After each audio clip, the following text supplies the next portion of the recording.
Hi guys, Aadi Patni here, and the new iOS 14 is here. I have been using the beta for around 4 to 5 days and I feel that there are lots and lots of new updates. Let's see what I mean. So first let's talk about the home screen. We have all heard and seen the widgets, but let's see what I mean. So first of all, there is a new app library. It is all the way at the end on the right hand side. It is basically a list of all your apps but organized on its own. This is the first time Apple has had this kind of a thing on iOS, and inside of that there is a straight up alphabetical list of all your apps. Now you can still pull down to search from anywhere in your home screen, and this method also has results from the web and from Siri, but you would have to use them a lot less. So now let's talk about the widgets. The widgets on the home screen is the biggest update on iOS 14. You really don't have a lot of freedom with the widgets, but now you get the widgets. It's not like Android, you can just put them anywhere you want, with any size, anywhere on the phone. You cannot put the widgets in the middle of the home screen. It either has to be on the left side or it has to be on the right side. These widgets are still kind of restricted. You cannot just put them anywhere on the screen where you like. But at least you can long press, click the plus button and add these new widgets on your home screen with a little bit of freedom with the sizes. All the widgets which come on the home screen are Apple's first party apps. There's a nice variety with different sizes. I think the third party apps would also come in some time. Okay, so Apple has added the fundamental that the widgets are now on the home screens. And on top of that, Apple has added some extra things we can do with those widgets on the home screen. First of all, there is a widget called a Smart Stack. It is basically a stack of several common widgets. You can scroll through them manually. You can also edit it and put the useful widgets for you on the top, and you can also delete the useless widgets. One more cool thing with the widgets is that you can create your own Smart Stack. So if you want to create a stack, you can add one widget on top of the other of the same size. So you have to hold and drag the second widget on top of the first one. Now that becomes a personalized scrollable stack. You can even add more widgets to the personalized stack.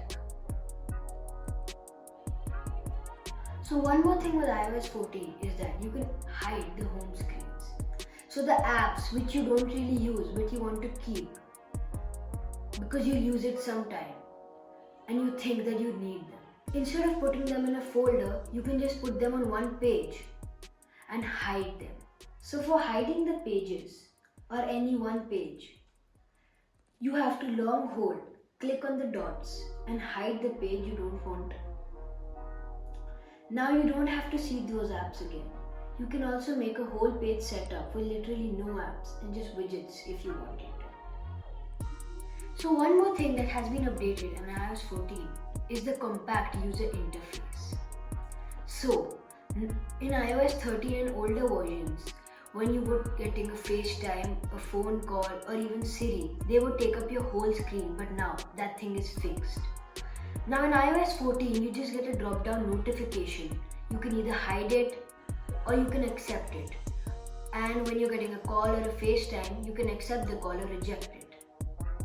One more thing in iOS 14 is that when you are on a FaceTime call, you can swipe up and go home.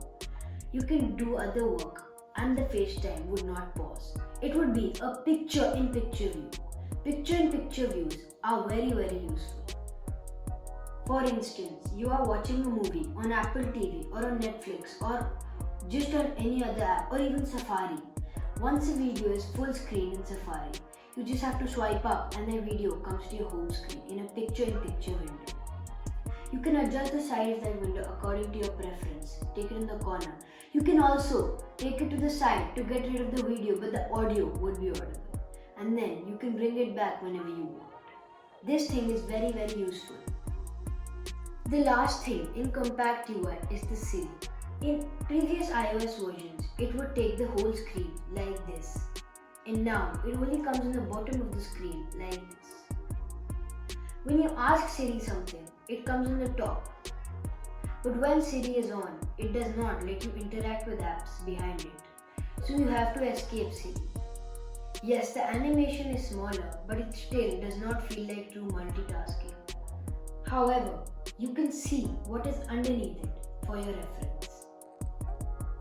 There are some smaller things also that have been added to iOS 14, like emoji search. Instead of going on emojis and finding the emoji you want, you can directly search the emoji you want. Then we have translate. In this, you can speak or write what you want to translate, and there are about 10 to 12 languages. Then we can also change the default web browsing apps and the email apps. Then we have app clips. Basically, they are apps which are temporary and they are smaller than the permanent ones.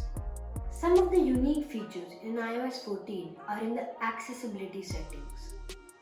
So if you go into settings, accessibility, and then you go to touch, over there you have a thing called back tab. So you have to click on the back of your phone 2 or 3 times to a shortcut. I have put it on screenshot. You double tap and it takes a screenshot. It kinda takes about half a second for it to happen, but still this feature is good. So one more thing with the back tap is that you can set it up to a Siri shortcut and then double tap at the back of your phone for a shortcut to work. You can make apps open, call people, message someone, and do some amazing stuff as well. So there is one more interesting feature which has just come to iOS 14. We have to open settings, then accessibility, then sound recognition. So basically, it gives you a notification if it hears a sound that might be important. There are other memoji updates as well, in which you can put the masks and other new stuff as well. There are some new privacy settings as well. When a mic is accessed, it gives you an orange dot on the top, and when the camera is accessed, it gives you a little green light to let you know that something is using the camera. If you are group FaceTiming and someone is using sign language, then the FaceTime would automatically take that person in the center of your mobile. And in iOS 14, there are various other interesting and very awesome updates like pinning people on iMessages to cycling directions. There are lots and lots of awesome updates in iOS 14 which you guys can discover when they come. iOS 14 is compatible with any phone after iPhone 6s. So overall, this iOS is looking pretty good. This has lots and lots of new features and amazing things to do with this. Anyways, thank you for watching my video. If you got some value, like my video and subscribe to my channel. Thank you for watching once again.